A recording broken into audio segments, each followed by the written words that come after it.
استفيد منه ما شاء الله عليه من 10 سنين منتخب. يعطيك العافيه اسامه. الله يعافيك. شكرا.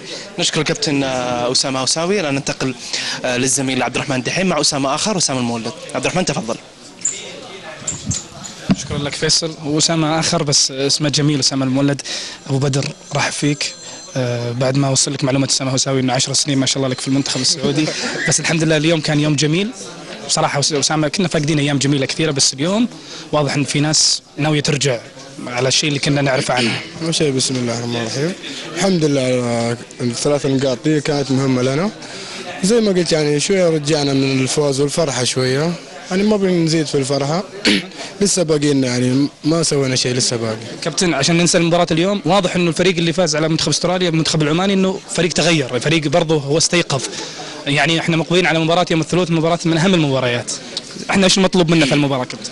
والله شوف المطلوب مننا صراحه الفوز، يعني تعرف اليوم المنتخب العماني فاز، يعني واكيد حيجي المباراه الجايه بكل قوه، واكيد يعني زي ما يقولوا منافسات الخليج يعني مباريات لها طابع خاص.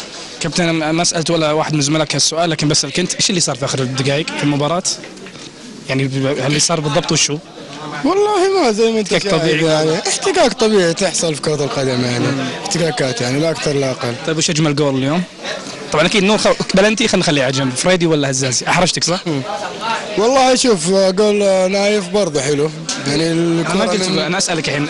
والله الاثنين صراحه حلوه، بس صراحه جول فريدي يعني كفردي حلو. وانا بسالك سؤال، ليش مايك واحد معاكم؟ يا يقرب لك نامي انت. يعطيك العافيه اسامه المولد، زي ما احرجنا اعطانا واحده. يعطيك العافيه.